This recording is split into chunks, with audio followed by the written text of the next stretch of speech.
Assalamualaikum warahmatullahi wabarakatuh. Perkenalkan, nama saya Imam Nur Arifin dari kelas 21 TK02. Dan kali ini saya akan membahas serangan dalam setiap layer OC. Yang pertama adalah ada application layer, dan serangan yang pertama adalah SQL injection. SQL injection adalah jenis aksi hacking pada keamanan komputer di mana seorang penyerang bisa mendapatkan akses ke basis data di dalam sistem. SQL injection yaitu serangan yang mirip dengan serangan XSS dalam bahwa penyerang memanfaatkan aplikasi, vektor, dan juga dengan command dalam serangan XSS. SQL injection exploit dan jenisnya adalah hasil interfacing sebuah bahasa lewat informasi melalui bahasa lain. Dalam hal SQL injection, sebuah bahasa pemrograman seperti PHP atau Perl mengakses database melalui SQL query. Jika data yang diterima dari pengguna akhir yang dikirim langsung ke database dan tidak disaring dengan benar, maka yang penyerang dapat menyisipkan perintah SQL-nya sebagai bagian dari input. Setelah dijalankan pada database, perintah ini akan mengubah atau menghapus dan membeberkan data sensitif. Lebih parah lagi jika sampai ke sistem eksekusi kode akses, yaitu mematikan database itu sendiri, sehingga tidak bisa memberi layanan kepada web server. User yang akan masuk ke halaman-halaman yang terproteksi harus memasukkan username dan password mereka. Daftar password dan user tersebut tersimpan dalam SQL Server dengan nama table admin dengan field diantaranya username dan password. Yang kedua ada DOS atau Denial of Service. Serangan DOS adalah jenis serangan terhadap sebuah komputer atau server di dalam jaringan internet dengan menghabiskan sumber daya atau resource yang dimiliki oleh komputer tersebut sampai komputer tersebut tidak dapat menjalankan fungsinya dengan benar, sehingga secara tidak langsung mencegah pengguna lain untuk memperoleh akses layanan dari komputer yang diserang tersebut. Kemudian yang kedua ada presentation layer. Serangan yang bisa terjadi pada layer ini adalah SSL strip. SSL strip adalah tool untuk melakukan man in the middle attack pada protokol HTTP, bukan HTTPS, dengan maksud untuk menyerang situs-situs yang dilindungi dengan HTTPS. SSL strip sebagai the person in the middle akan mencegah peralihan dari HTTP ke HTTPS dengan secara aktif mengubah respons dari server sehingga pengunjung akan tetap berada dalam protokol HTTP sehingga mudah untuk diserang. Yang kedua ada sniping. FTP merupakan protokol untuk mengirim dan menerima file antar host. Namun sayangnya FTP menggunakan autentikasi username dan password yang tidak terenkripsi, sehingga username dan password FTP dapat dengan mudah diretas dengan teknik sniping menggunakan Wireshark. Berbeda dengan SSH, fungsi SSH dan FTP cenderung sama, namun SSH jauh lebih aman dibandingkan FTP dan Telnet, karena SSH mengenkripsi username dan passwordnya sehingga paket yang didapatkan dari hasil sniping menggunakan Wireshark berupa ciphertext yang tidak bisa dibaca. Kemudian yang layer ketiga ada session layer. Serangan yang bisa terjadi pada layer kali ini adalah man in the middle. Man in the middle adalah jenis serangan yang bekerja dengan cara menyusup di tengah percakapan antara korban dan server yang dituju, sehingga seringkali korban tak menyadari ketika serangan tersebut tengah menimpanya. Man in the middle attack merupakan serangan cukup serius yang mengincar pengguna aplikasi keuangan hingga situs web lain dengan kredensial login, sehingga dapat mengakibatkan kerugian besar.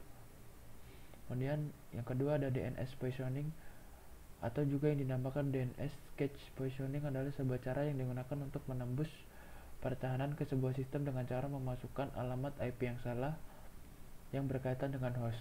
Tujuannya apa? Yaitu tujuannya dari DNS poisoning adalah untuk mengalihkan lalu lintas paket agar tidak sampai ke tujuan sebenarnya. Yang keempat ada transport layer, dan serangan yang bisa terjadi pada layer ini adalah yang pertama yaitu UDP bomb attack. Untuk melakukan serangan UDP bomb attack terhadap suatu server, suatu penyerang mengirim sebuah paket UDP yang telah di-spoof atau direkayasa sehingga berisikan nilai-nilai yang tidak valid di field tertentu, dan jika server yang tidak terproteksi masih menggunakan sistem operasi lama yang tidak dapat menangani paket-paket UDP yang tidak valid ini, maka server akan langsung crash. Yang kedua ada ping of death. Ping of death merupakan suatu serangan DOS yang memanfaatkan fitur yang ada di TCP/IP, yaitu packet fragmentation atau pemecahan paket. Penyerang dapat mengirimkan beberapa paket ICMP yang digunakan untuk melakukan ping yang terfragmentasi sehingga waktu paket-paket tersebut akan disatukan kembali, maka ukuran paket seluruhnya melebihi batas 65.536 byte yang melebihi kapasitas dari port komputer tersebut. Kemudian yang kelima ada network layer. Serangan yang pertama yaitu Smurf attack. Smurf attack adalah sebuah serangan yang dibangun dengan menggunakan pemalsuan terhadap paket-paket ICMP echo request, yakni sebuah jenis paket yang digunakan oleh utilitas troubleshooting jaringan. Si penyerang akan memulai serangan dengan membuat paket-paket ICMP echo request dengan alamat IP sumber berisi alamat IP host target yang akan diserang. Berarti alamat telah dipalsukan dan telah terjadi address spoofing. Paket-paket tersebut pun akan dikirimkan secara broadcast ke jaringan di mana komputer target berada, dan host-host lainnya yang menerima paket yang bersangkutan akan mengirimkan balasan dari ICMP echo request yang bernama ICMP echo reply kepada komputer target, seolah-olah komputer target merupakan komputer yang mengirimkan ICMP echo request tersebut. Semakin banyak komputer yang terdapat di dalam jaringan yang sama dengan target, maka semakin banyak pula ICMP echo reply yang dikirimkan kepada target, sehingga akan membanjiri sumber daya komputer target dan mengakibatkan kondisi penolakan layanan yang menjadikan para pengguna tidak dapat mengakses layanan yang terdapat di dalam komputer yang diserang. Beberapa sistem bahkan mengalami crash atau hang, dan lagi banjir yang berisi paket-paket ICMP echo request atau reply akan membuat kongesti atau kemacetan jaringan yang dapat mempengaruhi komputer lainnya. Kemudian yang kedua ada firewall. Berkembang biak lebih jauh dari ide traceroute, yaitu teknik selanjutnya firewall ini dapat digunakan untuk mengidentifikasi port yang terbuka pada firewall packet filtering. Tujuan melakukannya adalah benar-benar memetakan aturan penyaringan yang sedang diatur dalam firewall penyaringan paket. Firewalking biasanya dilakukan dalam dua fase. Fase yang pertama melibatkan melakukan traceroute dari penyerang ke firewall target untuk memastikan jumlah lompatan yang diperlukan untuk sebuah paket untuk mencapai firewall.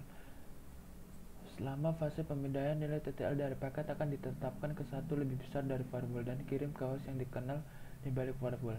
Jika pesan waktu melebihi ICMP diterima, itu berarti bahwa paket tersebut telah berhasil melewati firewall, dan dengan demikian menyebabkan paket ICMP dikembalikan oleh host yang dikenal karena nilai TTL sekarang telah mencapai 0. Jika tidak, maka dapat disimpulkan bahwa aturan penyaringan pada firewall yang menghentikan lalu lintas. Kemudian yang keenam adalah data link layer. Kemudian yang pertama adalah ARP spoofing. ARP spoofing adalah jenis serangan cyber yang dimana aktor jahat atau peretas mengirimkan pesan ARP atau Address Resolution Protocol yang dimanipulasi atau dipalsukan melalui jaringan lokal. Umumnya tujuannya adalah untuk mengasosiasikan MAC address penyerang dengan IP address dari host lain seperti gateway default, menyebabkan lalu lintas jaringan yang harusnya menuju gateway secara langsung menjadi mengarah ke alamat IP penyerang atau hacker. Teknik serangan ini termasuk dalam serangan man in the middle. Kemudian selanjutnya ada IP spoofing, yang merupakan jenis spoofing yang memungkinkan pelaku untuk mengubah source IP sehingga tidak dapat terlacak saat ingin mengelabui komputer tujuan. Ini juga menjadi salah satu teknik yang sering digunakan oleh pelaku saat melakukan serangan DDoS. Yang ketujuh ada physical layer. Jenis serangan yang terdapat pada physical layer yang pertama yaitu physical destruction, yaitu sebuah serangan yang mengarah pada pengerusakan alat fisik yang ada dalam perangkat jaringan komputer. Yang kedua yaitu stealing data, di mana terjadi pencurian data yang terjadi secara fisik dan bisa dilakukan oleh orang yang tidak bertanggung jawab. Mungkin itu saja yang dapat saya sampaikan tentang jenis serangan yang terjadi pada Lerosi. Jika ada kesalahan kata atau ucapan mohon dimaafkan. Wassalamualaikum warahmatullahi wabarakatuh.